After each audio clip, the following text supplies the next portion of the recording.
বিশ্বাসের এই নিরাপদ জায়গায় এরকম একটা চুরি হবে আমরা কোনোদিন ভাবতেই পারি নাই। একটু পরে সব আপনাদেরকে দেখাবো। নমস্কার, আমি স্বপ্না। দেশ এবং দেশের বাইরে যে যেখান থেকে ভিডিওটি দেখছেন আপনাদের সবাইকে অনেক অনেক শুভেচ্ছা। স্বপ্নাস ব্লগে সবার আমন্ত্রণ। প্রতিদিনের মতো নতুন একটি পর্ব সাজানোর প্রয়াস করছি। আমাদের ঘরোয়া কাজকর্ম, রান্নাবান্না, খাওয়া দাওয়া এসব বাস্তব চিত্রগুলি নিয়ে। আশা করছি আপনাদের সবার ভালো লাগবে। তাই অনুরোধ রইল পর্বটি প্রথম থেকে শেষ পর্যন্ত দেখুন। Extra virgin cold press coconut অয়েলটা কিভাবে জমে গেছে শক্ত হয়ে উপর দিকে দেখুন। এখন আমি অয়েলের কেকটা উঠিয়ে নিচ্ছি।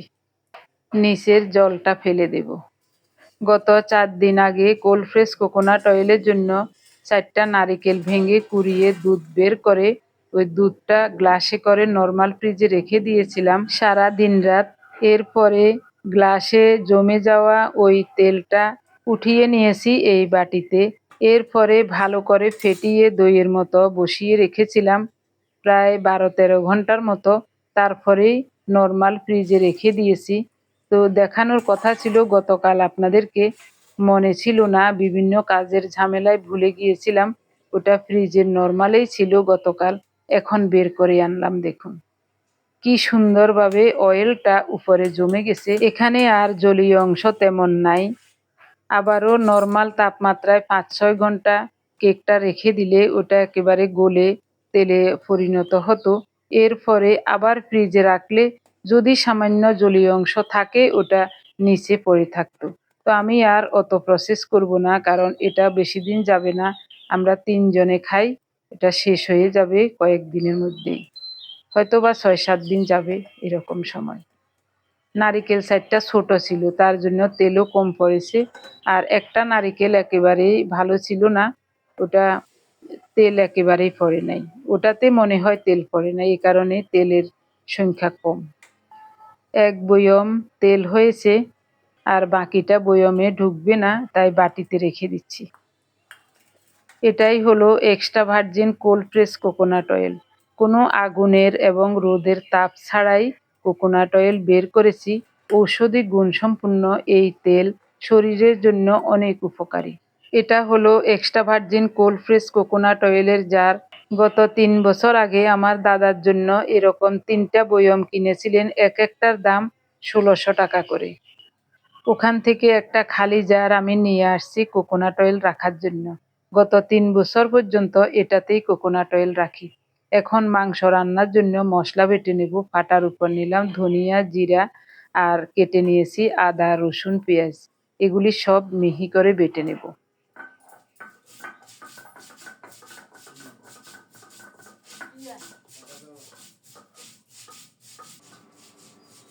আপনি যদি আমাদের চ্যানেলে নতুন হয়ে থাকেন, সম্পূর্ণ পর্বটি দেখার পর যদি একটুও ভালো লাগে, আমার অনুরোধ রইল চ্যানেলটি সাবস্ক্রাইব করে আপনার মূল্যবান মন্তব্যটি লিখে জানাবেন। ফেসবুক থেকে ভিডিওটি দেখে থাকলে পেজটি ফলো, লাইক, শেয়ার করে আপনার মূল্যবান মন্তব্যটি লিখে জানাবেন। যে কোনো গঠনমূলক মন্তব্য করতে পারেন, কোনো সমস্যা নাই। আমি আপনাদের সকল মন্তব্যের উত্তর দেব। ধনিয়া, জিরা বাটা হয়ে গেলে এখন বেটে নেব আদা, রসুন, পেঁয়াজ। সব শেষে মাংসতে দেওয়ার জন্য একটু গরম মশলা বেটে রাখবো। এখন রান্নার জন্য মাংসটা মাখিয়ে নেব। আদা, রসুন, পেঁয়াজ, ধনিয়া, জিরা দিয়ে দিলাম। 1 চা চামচ হলুদ গুঁড়ো, উঁচা করে 1 চামচ গুঁড়ো মরিচ, স্বাদ মতো লবণ দিলাম। সরিষার তেল দেব 2 কোষ। এবার ভালো করে মাখিয়ে নেব। অন্বেষা যেদিন আমাদের বাসায় আসছিল তার আগের দিন 2টা ব্রয়লার চিকেন এনেছিলেন। তো ওদিন একটু মাংস রান্না করেছিলাম। পরের দিন 4টা লেগ পিস দিয়ে চিকেন রোস্ট করেছিলাম। বাকি মাংসগুলো আজ রান্না করে নিচ্ছি। কড়াই গরম হলে সরিষার তেল দেব। যেহেতু মাংস মাখানোতেই সরিষার তেল দিয়েছিলাম, তাই এখন অল্প করেই তেল দিয়েছি। ফোড়নে দিচ্ছি গোটা দারুচিনি, এলাচ, জিরা, তেজপাতা। ফোড়নটা রেডি হলে মাখানো মাংস দিয়ে দেব। গতকাল সন্ধ্যার পরে সত্য আসছিল আমাদের বাসায়। এখন চলে যাবে ওর হোস্টেলে পাথ্যসহ একত্রে বের হবে। এই জন্যই তাড়াতাড়ি রান্নাটা বসিয়ে দিলাম। গতকালেরও তরকারি আছে, আজ শুধু মাংসটা রান্না করব। এখন ওদের জন্য অল্প ভাত রান্না করেছি। দুপুরে যখন আমাদের জন্য ভাত রান্না করব, তরকারি রান্নার প্রয়োজন হলে তখন একটু রান্না করব। ফ্রিজে 5 পদের তরকারি আছে। গতকালের বাদাম ভর্তা, এঁচোড়, চেওয়া মাছের তরকারি, রুই মাছ রান্না করেছিলাম 2 পিস। মাছ খাওয়া হয়ে গেছে, কিন্তু একটু তরকারি ঝোল রয়ে গেছে। আর পরশু দিনের একটু আলু ভর্তা আছে। দেখা যাক, ওরা যদি খায় তাহলে তো খাবে, না হলে হয়তোবা আজ তরকারি রান্না করা লাগবেও না। মাংসটা বসিয়ে মাত্র নেড়েচেড়ে ঢাকা দিয়ে আসলাম। এমন সময় বেসিন ঠিক করতে লোকজন আসছে। শুরুতেই বেসিনটা নষ্ট ছিল, মানে জল পাস হতো না। আমরা আসার পর থেকে একদিনও ব্যবহার করতে পারি নাই। প্রথম দিন ভুলে বেসিন ব্যবহার করাতে ঘরে জল পড়ে ভরে গিয়েছিল। পরে বাড়িওয়ালারা বলেছে বেসিন ব্যবহার করবেন না, এটাতে পানি পড়ে, পরে এটা ঠিক করে দেব। আজকাল করে করে এতদিন আসা হয় নাই, বলছে আজই ঠিক করবে, কিন্তু 2 ঘন্টা পর্যন্ত 2জন লোক কাজ করেছে। পুরো ঘরটাই বালিতে ভরে গেছে। কাজ এখনো শেষ হয় নাই, বলছে আগামীকাল ঠিক করে দেবে। ভগবানই জানেন কি করে। আমার ছোট মেয়ে রিয়া মেহেরপুর থেকে আমাদের জন্য আম পাঠিয়েছে। উনি সুন্দরবন কুরিয়ারে গিয়ে আমগুলো নিয়ে আসলেন। জানালা দিয়ে দেখছিলাম উনি আসছেন, তবে বৃষ্টিও হচ্ছে। তাড়াতাড়ি দৌড়ে আমি নিচে আসলাম। একা একা তো আর এতগুলো আম উপরে নিতে পারবেন না, তা আমি সহ ধরে আমগুলো নিয়ে যাব। রিক্সাওয়ালা একটু চিটিংবাজি করাতে আমার কাছেও খারাপ লাগছে। 100 টাকা কথা বলে এসে এখানে নামানোর পর ও বলছে 150 টাকা দিবেন। কোনো প্রকারেই সে 100 টাকা নেবে না।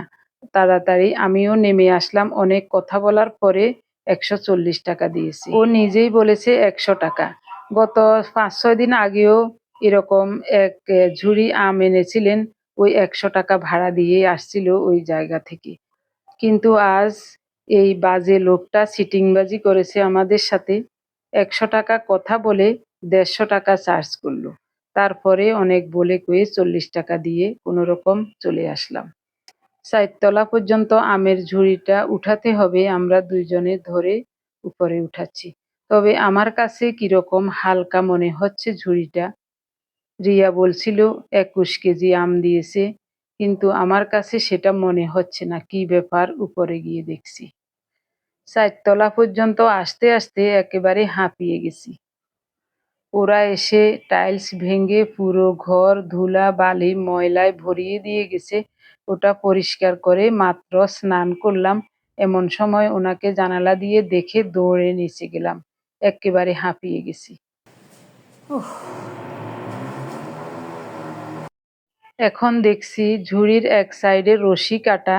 মনে হচ্ছে কেউ আম বের করে নিয়েছে। ঝুড়িটাও হালকা লাগছে আর জায়গাটাও খালি লাগছে। আসলে কি ব্যাপার, বাস্তবটা দেখতে হবে।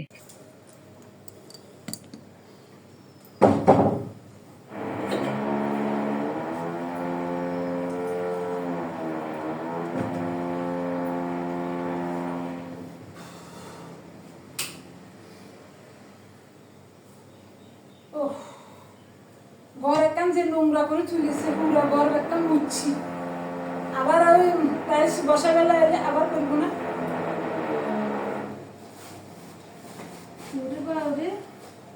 বলে কি আম এত কম কিনলে আম রয়ে আছে।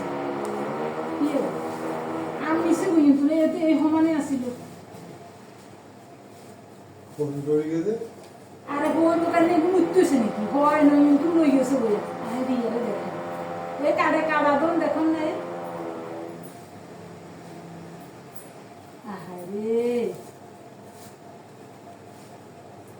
ইন্দিও ঢুকেছে, ইন্দিও নিচে ইন্দি খালি। ভিডিও কলে রিয়াকে আমের ঝুড়িটা দেখালাম। ও বলছে মা, ঝুড়ির চারিদিকে রশি কাটেন তো দেখি। রশি কেটে উপরের আবরণটা সরিয়ে ওকে দেখালাম। ও দেখে আশ্চর্য হয়ে গেছে আর কি আফসোস করছে। মনে হচ্ছে 5-6 কেজি বা তারও বেশি আম নিয়ে গেছে। উনি যখন রিক্সা থেকে একা একাই আমের ঝুড়িটা নামিয়েছিলেন তখনই আমি ভাবলাম 21-22 কেজি ওজন এত অনায়াসে উনি কিভাবে নামালেন। তখনই আমার সন্দেহ হয়েছিল। রিয়া বলছে, মা যেভাবে আছে ওভাবে ছবি উঠিয়ে আমার কাছে পাঠান, আমি সুন্দরবন কুরিয়ারে গিয়ে কমপ্লেন করব। আমার বড় মেয়ে সোমা ফেনী থাকে, ওর জন্যও রিয়া আম পাঠিয়েছিল আমাদের মতো এতগুলিয়ে। ওখান থেকেও আম চুরি হয়েছে। তবে সোমা বলছে আমাদের এখান থেকে বেশি নিতে পারে নাই, উপর দিয়ে মনে হয় 2-3 কেজির মতো নিয়েছে। আপনাদের খাঁচাটা তো মনে হচ্ছে খালি করেই নিয়ে গেছে। যাই হোক, চোর গুন্ডাদেরও তো আম খেতে ইচ্ছা করে, নিয়ে গেছে যাক, বউ পোলাপান নিয়ে 2-1 দিন খাক না। কিন্তু কিছু কিছু চোর আছে ভদ্রলোকের ভেষ ধরে থাকে, এইসব ছোটখাটো জিনিসগুলি চুরি করিয়ে ওটা আবার বাইরে বিক্রি করে। না হয় সুন্দরবন কুরিয়ারে চোর কোত্থেকে আসবে? ওখানে তো চোর ঢুকারই কথা নয়। এখন শোনা যাচ্ছে যতজন সেদিন সুন্দরবন কুরিয়ারে বাইরে থেকে আম পাঠিয়েছিল সবার নাকি আম চুরি হয়েছে। উপর দিয়ে প্যাকেট কেটে কয়েকটা কয়েকটা করে নিয়ে গিয়েছে। কারো বেশি নিয়েছে, কারো কম নিয়েছে। ভদ্রলোকের পোশাকধারী চোরের সংখ্যা অনেক বেড়ে গিয়েছে। আমাদের মতো নিরীহ মানুষদের এখন বাঁচা বড় কঠিন হয়ে গেছে। আমি রিয়াকে বলে দিয়েছি আমের জন্য আফসোস করবি না। ও আমাকে বলছে, মা আপনিও আফসোস করবেন না। আমি বলছি, না, এবছর আমরা অনেক আম খেয়েছি। যারা চুরি করে নিয়েছে তারা হয়তো এবছর আম খায় নাই। আর আমগুলি তো যে কোনো মানুষই খেয়েছে বা খাবে। চোরে হলেও খাবে, ভদ্রলোকেরা হলেও খাবে, যে কোনো মানুষই খাবে। আমরা জানি আত্মারূপে ভগবান সৃষ্টির সকল জীবের মধ্যেই আছে। তাই আমগুলি যেখানেই যাক কোনো না কোনো মানুষ খেয়েছে বা প্রাণী খেয়েছে বা খাবে, এটা নিয়ে আমরা কোনো আফসোসই করব না। ও বলছে, মা গতবারও একবার খেজুর গুড় পাঠিয়েছি, ওই গুড়ের প্যাকেটটা কিভাবে জানি ফেটে গুড়গুলি নষ্ট হয়ে গেছে। ওটারও কি রহস্য আসলে তাও জানি না। এভাবে হলে তো আর কিছু পাঠাতেও পারবো না। আমি বলেছি এত দূর থেকে এইসব জিনিস পাঠানোর কোনো দরকারই নেই, আর পাঠাবি না কোনোদিন। যাই হোক, চোরদের নিয়ে অনেক গবেষণা হলো। এখন বলছি 6 তরকারি কিভাবে হলো। রান্না করেছি শুধু মাংস। প্রথমে যেটা খেয়েছি সেটাতে 3 তরকারি মিশানো ছিল, যেমন আলু ভর্তা, বাদাম ভর্তা, কাঁঠালের এঁচড়। 3টা একসাথে ভালোভাবে জাল দিয়ে নিয়েছি, খেতে কিন্তু খুবই ভালো লেগেছে। গতকালের চেওয়া মাছের তরকারি আর রুই মাছের তরকারি একসাথে জাল দিয়ে নিয়েছি, ওটা নিয়েছি এখন। এরপরে একটু মাংস নেব। মাংস আমার খেতে ইচ্ছা করে না, তারপরে একটু খাবো। সবাই বলেছে মাংসটা খুবই চমৎকার হয়েছে। মাংসটা সবে মাত্র চুলায় বসালাম, এমন সময় ওই লোকেরা আসলো ঘরে। একবার রান্নাঘরে যাচ্ছে, একবার এদিকে আসছে। আমিও ওদের ফাঁকে ফাঁকে গিয়ে মাংসটা নেড়ে চেড়ে রান্না করে নামিয়ে আনলাম, কিন্তু গরম মশলা বাটা দিতে ভুলে গিয়েছিলাম। আমাদের জন্য ভাত রান্না করেছি এখন। মাংসটাকে আবার গরম মশলা দিয়ে ভালোভাবে জাল করে নিয়ে আসছি।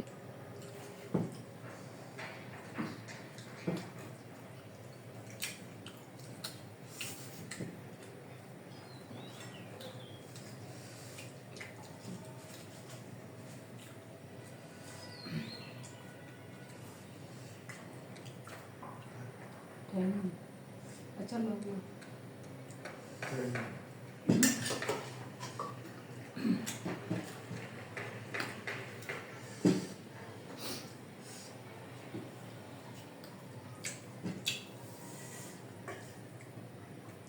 একদিন রান্না করলে 3 দিন যাবে তরকারি, যদি ঠিক মতো না খায়।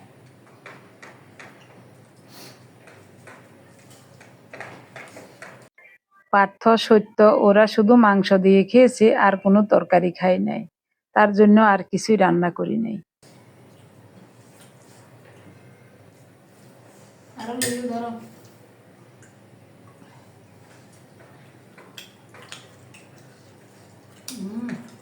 মাংস তো দারুণ হয়েছে।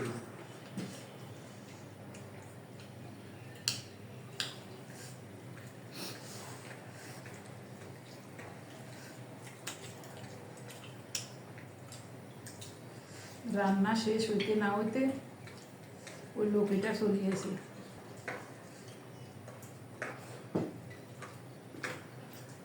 আর বাপরে মাসি রে, ওই দেখ, ওই দেখ রে মাসি, মাসির ডলে ঢাকা দিয়ে রেখেছি। আজ সারাদিন আম খাই নাই, সবার শেষে আম কয়টা দুইজনে খেয়ে নেব। আমার প্রিয় ভাই বোন বন্ধু স্বজন, আপনারা যারা প্রতিনিয়ত ভালোবেসে আমাদের ভিডিওগুলি দেখে যাচ্ছেন এবং ভিডিও দেখে সুন্দর ও গঠনমূলক কমেন্টস করে আমাকে কাজ করার শক্তি এবং সাহস জুগিয়ে যাচ্ছেন, আমি আপনাদের সবাইকে জানাই অজস্র অজস্র ধন্যবাদ, অভিনন্দন এবং কৃতজ্ঞতা। সবাই ভালো থাকুন, সুস্থ থাকুন, দেখা হবে আগামী পর্বে।